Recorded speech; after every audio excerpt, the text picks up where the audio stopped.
केंद्र सरकार ने पहले उत्तर प्रदेश, महाराष्ट्र और आंध्र प्रदेश के अंदर 3 ऐसी फसल,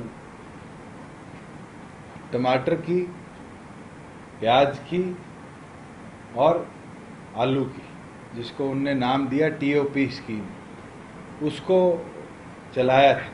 आज केंद्र सरकार से वीडियो कॉन्फ्रेंसिंग में भी हमने ये आग्रह भी किया है और उनको लिखित तौर पर भी हम भेजेंगे कि हरियाणा के अंदर तीनों टीओपी के जो हैं, टमाटो, ऑनियन और पोटैटो, इसके क्लस्टर जोन डिक्लेयर करे जाए, क्योंकि हमारा नॉर्थ हरियाणा जहां आलू की उत्पाद में बहुत बड़ी मात्रा में है, वहीं पलवल हो, मेवात हो, उस एरिया में प्याज भारी मात्रा में किसान लगाते हैं। और तीसरा आपके जो दादरी भिवानी का एरिया है, वहाँ टमाटर का उत्पाद बहुत ज़्यादा है। अगर इसके अंदर केंद्र का सपोर्ट मिलेगा तो मैं ये मानता हूँ कि ये टीओपी जो स्कीम है, हरियाणा भी अधिकतम उसका लाभ ले पाएगा। टीओपी से क्या फायदा होगा? इसके अंदर एडिशनल ग्रांट इन एड केंद्र सरकार प्रदेश सरकारों को देती है, जिसके अंदर स्पेसिफिकली इनके उत्पाद, इनके स्टोरेज के लिए कोल्ड स्टोरेज लगाना और साथ में इनको कैसे मार्केट के अंदर फिनिश्ड प्रोडक्ट या रॉ प्रोडक्ट के तौर पर भेजा जाए, farmer to supply chain to अपने कंज्यूमर, जो पूरा है उसकी चेन बनाने से लेकर उसको आगे फूड सिक्योरिटी एस्पेक्ट से भी देखते हुए केंद्र सरकार ने अभी तक 3 ही राज्य चुने थे और हमने उनसे आग्रह किया है, क्योंकि आज इस क्राइसिस सिचुएशन में हरियाणा भी क्रॉप डाइवर्सिफिकेशन की ओर जहाँ जा रहा है, उसके अंदर हमारे 3, अगर टीओपी के तीनों क्लस्टर अप्रूव होते हैं तो मैं मानता हूँ हमारे फार्मर्स को बहुत बड़ा उसमें फ़ायदा मिलेगा। तीसरा महाराष्ट्र है।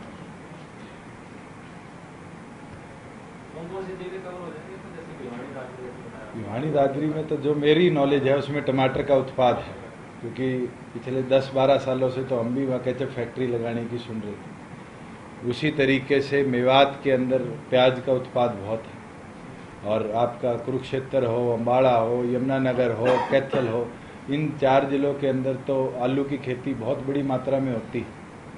तो अगर टीओपी केंद्र सरकार हरियाणा को देती है तो मैं मानता हूँ ये हमारे लिए विन विन सिचुएशन होगी।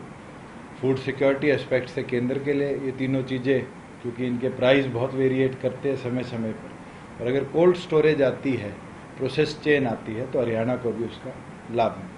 क्योंकि बहुत सारे लोग जा चुके हैं, प्रवासी मजदूरों की बात करें, कुछ कर्मचारी की चलेंगे, तो जो स्थानीय युवाओं के रोजगार की बात आप करते भी रहे, उससे हरियाणा के युवाओं को भी इससे आपको लगता है कुछ फायदा होगा? बिल्कुल है, और उसके लिए प्रदेश सरकार ने ऑलरेडी 2 कदम तो पहले ही उठा लिए। एक कदम, जितनी ऑनलाइन एप्लीकेशंस हमारे पास आई हैं उन कंपनीज़ को लेबर डिपार्टमेंट डायरेक्टली एक तो रजिस्ट्रेशन के लिए, एक हम आने वाले दिनों में मैंडेटाइज करेंगे कि प्रत्येक कंपनी के एम्प्लॉय को हरियाणा एम्प्लॉयमेंट एक्सचेंज का नंबर लेना पड़ेगा, जिससे हमें डे टू डे ये प्रगति पता चलती रहे, कितने अनएम्प्लॉयड हैं, कितने एम्प्लॉयड हैं। मैं डाटा सुन रहा था कि कोई सर्वे आया कि हरियाणा में 45% अनएम्प्लॉयमेंट रेट बढ़ गया, मगर आज प्रदेश की स्थिति देखें तो हमारे पास रजिस्टर्ड एम्प्लॉयज़ तो शायद 27-28 लाख थे, और परमिशन जो प्रदेश सरकार ने दी है वो 35 लाख के आसपास की है। इसका मतलब तो बहुत से ऐसे एम्प्लॉयज़ थे जो कभी रजिस्टर ही नहीं हुए। तो हमारी प्राथमिकता है कि लोग रजिस्टर भी हो, और साथ में जो हमारा रोज़गार पोर्टल है उसके माध्यम से हम हरियाणा का जो युवा है, फॉर एग्जांपल कोई HPSC का पेपर देता है और उसमें क्वालिफाई नहीं हो सकता, स्टाफ सिलेक्शन का पेपर देता है या और कहीं अप्लाई करता है सेंट्रल इंस्टीट्यूशन में, मगर वो कैपेबल है जॉब करने के, तो उसको वहाँ हम डाइवर्ट करेंगे। उस पोर्टल के तहत इंडस्ट्री को ये सपोर्ट मिल जाएगा कि वो डायरेक्ट रिक्रूटमेंट उस माध्यम से कर पाए। सर जी, HSIDC के जो लोगों के प्लाट निकले थे लॉकडाउन से पहले, उन लोगों को लेटर जारी, RLA जारी हो गई कि उनको पेमेंट जमा कराई जाए, क्या उन लोगों का इंटरेस्ट वेव ऑफ किया जाएगा? उस पर चर्चा हुई है, क्योंकि बोर्ड के अंदर इसका निर्णय फाइनल लिया जाएगा। जब हर गवर्नमेंट कॉन्ट्रैक्ट को इस दौरान फ्रीज पीरियड माना गया है, तो यही प्राथमिक डिसीजन लिया गया कि इसको भी बोर्ड कंसीडर करे कि फ्रीज पीरियड के तहत इसको वेव ऑफ। जिस तरह से आमतौर पर चर्चा चल रही थी कि चाइना से अब जो इंडस्ट्री है वहाँ से उठ रही है और हरियाणा की तरफ आने की उसमें है, कोई बातचीत हुई कि कौन कौन सी इंडस्ट्री हरियाणा में आने को उत्सुक है या एप्पल का एक सप्लायर है JBL, वो इंटरेस्टेड है, मगर फाइनलाइजेशन क्योंकि पूरी दुनिया क्राइसिस में है तो ये डिसीजन कोई एक दिन में तो होंगे नहीं। और हम उम्मीद करते हैं कि बाय जुलाई एंड या अगस्त हमारे पास प्रोस्पेक्टिव बड़ी कंपनीज एक नहीं अनेक आएंगी जो कहीं ना कहीं हरियाणा के अंदर इन्वेस्ट कर कर अपने फ्यूचर एस्पेक्ट्स को इम्प्रूव करें। सुधीर जी, जो कल कांग्रेस के नेता प्रेस कॉन्फ्रेंस करके आरोप लगा रहे थे कि हमने प्रेशर बनाया सरकार पे और इसीलिए सरकार ने अपना बैक स्टेप कर दिया, जो धान के किसानों पर धानबंदी जो कई ब्लॉकों की थी, क्या सर कोई जो पहला ऑर्डर 9 मई का था और उसके बाद जो आपने दोबारा ऑर्डर सरकार ने किए सर, उसमें कोई अंतर था? देखो, क्लैरिटी मैं पहले भी आपके आगे दे चुका था और निरंतर कहीं ना कहीं मिसगाइड किया जा रहा है।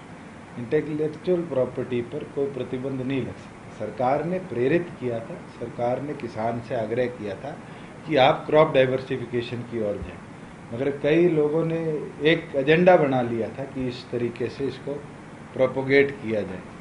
हमारी ये सोच है कि जो फार्मर जीरी छोड़ के दूसरी प्रोडक्ट की ओर जाता है और 50% अपनी लैंड को डाइवर्ट करता है, सरकार प्रति एकड़ 7,000 रुपये का उसको इंसेंटिव देने का काम करेगी। पंचायत लैंड क्योंकि गवर्नमेंट की लैंड है, उसके ऊपर जरूर हमने आदेश जारी किया कि जिस गांव के अंदर भी 35 मीटर से गहरा अगर पानी का लेवल है तो उसके अंदर इस बार पंचायत लैंड पे जीरी परमिटेड नहीं होगी। अगर किसी पंचायत के रेवेन्यू लॉस आता है, पिछले साल के ठेके में पैसे की अगर गिरावट आती है, तो जो 7,000 रुपये हमने इंसेंटिव आम आदमी को देना था वो 7,000 हम ग्राम पंचायत को देने का काम करेंगे उस भरपाई में कि वहाँ क्रॉप डाइवर्सिफाई हो रही है।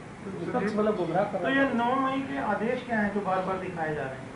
आपने अगर मुख्यमंत्री जी की एडवर्टाइजमेंट भी देखी होगी तो उसके अंदर पूर्ण प्रतिबंध 2 ही चीज़ों पर था। उसके बाद हमने आग्रह फार्मर से किया था कि वो डाइवर्सिफिकेशन की ओर जाए।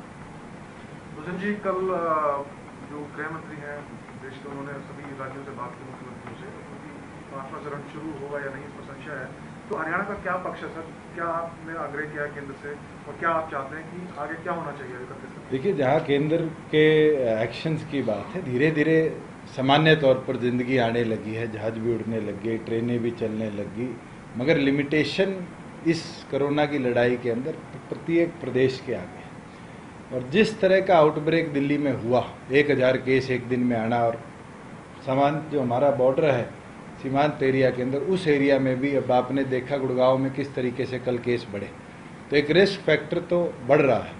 मगर हम कितना प्रिपेयर्ड हैं, हम कितने अच्छी तरीके से इस लड़ाई को लड़ रहे हैं। मुझे लगता है 2 महीने के अंदर प्रत्येक प्रदेश की सरकार ने भी और केंद्र ने भी अपने आप को गेयरअप किया है। हमें ये मानकर चलना पड़ेगा नंबर ऑफ केसेस और इंक्रीज होंगे, मल्टीप्लाई भी होंगे, मगर जो सिम्टम्स हैं या जिस तरह के और देशों के अंदर मोर्टेलिटी रेट आ रहा है, मुझे लगता है इंडिया अभी बेटर है। मगर ये तो ऊपर वाले से दुआ कर सकते हैं कि इस महामारी के अंदर कहीं ना कहीं हमें बचाव हो।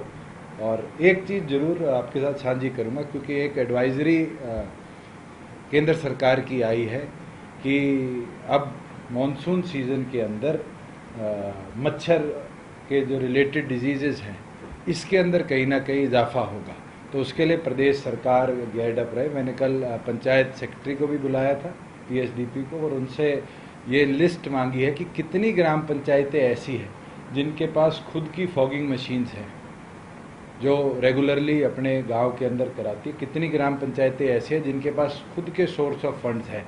अगर किसी ग्राम पंचायत के पास सोर्स ऑफ फंड्स नहीं रहेंगे तो आने वाले दिनों में हम अपनी ओर से भी, जैसे हमने सैनिटाइजेशन के लिए फंड दिए थे, उस तरीके से पंचायतों में फॉगिंग मशीन्स उपलब्ध हों, जिससे गांव लेवल पर इस महामारी के बीच में ये मस्कीटो प्रोन बीमारियों से बचाव मिल जाए, उसका हम कदम उठाने का काम करें। तो लॉकडाउन बढ़ना चाहिए या नहीं, आप क्या मांग करेंगे? मैं तो ये मानता हूँ जिस तरीके से हमने ज़िले खोले हैं, जिस तरीके से हमने इंडस्ट्री को खोला है पूरी तौर पर, जिस तरीके से अब आपके रेस्टोरेंट्स वगैरह केंद्र सरकार ने परमिट किए, आपको ज़िंदगी को सामान्य तौर पर कॉलेजेस को भी, स्कूल्स को भी खोलना पड़ेगा, मगर फेस्ड मैनर में कैसे चलाया जाए। आप 1ली से 5वीं तक के बच्चों को नहीं बुलाएंगे, ये तो मुझे लगता है पैन इंडिया डिसीजन होगा, प्रत्येक सरकार ने अपनी ओर से केंद्र को सुझाव भेजे हैं और उम्मीद करते हैं कि आज 28 है, 2 दिन के अंदर अंदर MHA अपनी फ्रेश गाइडलाइंस दे, जिससे कहीं ना कहीं जो समस्या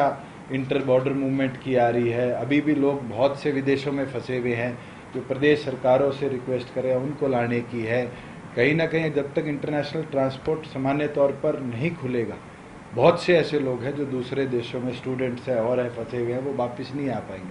तो केंद्र अपने प्रयास मुझे लगता है कर रही है, मगर हमें जॉइंटली एक देश की तरह इस महामारी में लड़ाई लड़नी। सर रेवेन्यू जो है 2 महीने से रेवेन्यू जब वो काफ़ी बंद रहा, अब क्या स्थिति थोड़ी अच्छी पड़ रही है? जो रेवेन्यू के एस्पेक्ट की बात है, जो मेरे पास कल शाम का डाटा है, जैसे पहले एवरेजली 5-6 करोड़ रुपया रजिस्ट्रेशन का आता था डेली रिसीट्स के अंदर, वो अब 13-14 के बीच में पहुंचा है। इसका मतलब लोग सामान्य तौर पर दफ्तरों में आने लगे। मगर आपको ये मानना पड़ेगा कि किसी भी प्रदेश के अंदर, अगर मैं हरियाणा भी कोट करूं, तो हमारा GST शायद 40% आया है।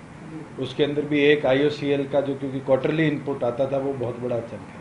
उसी तरीके से अगर हम ट्रांसपोर्ट की रिसीट्स की बात करें तो नेगेटिव है, बहुत कम रोडवेज़ की बसें चली है। अगर हम माइनिंग की बात करें तो अभी तक माइनिंग पूरी तौर पर चली नहीं, और चलेगी भी तो भी आगे कंस्ट्रक्शन अगर फुल फ्लेज चलेगी तभी यूटिलाइजेशन रिसीट्स आएंगी। उसी तरीके से जो और है हमारे इंडस्ट्रीज जिनकी तरफ से रेवेन्यू आता था स्टेट को, वो रुका हुआ है। और मैं तो ये भी कोट कर सकता हूँ कि एक्साइज का जो रेवेन्यू हमें अप्रैल में आता था, क्योंकि अप्रैल लॉकडाउन में था, वो भी नील था। अब मार्च के अंदर हम 31 तक कितना ले पाएंगे, उसको पिछले साल के अप्रैल से जब कंपेयर करेंगे तब डाटा जरूर हमारे सामने आएगा कि 80% आया है, 90% आया है, 110% आया है।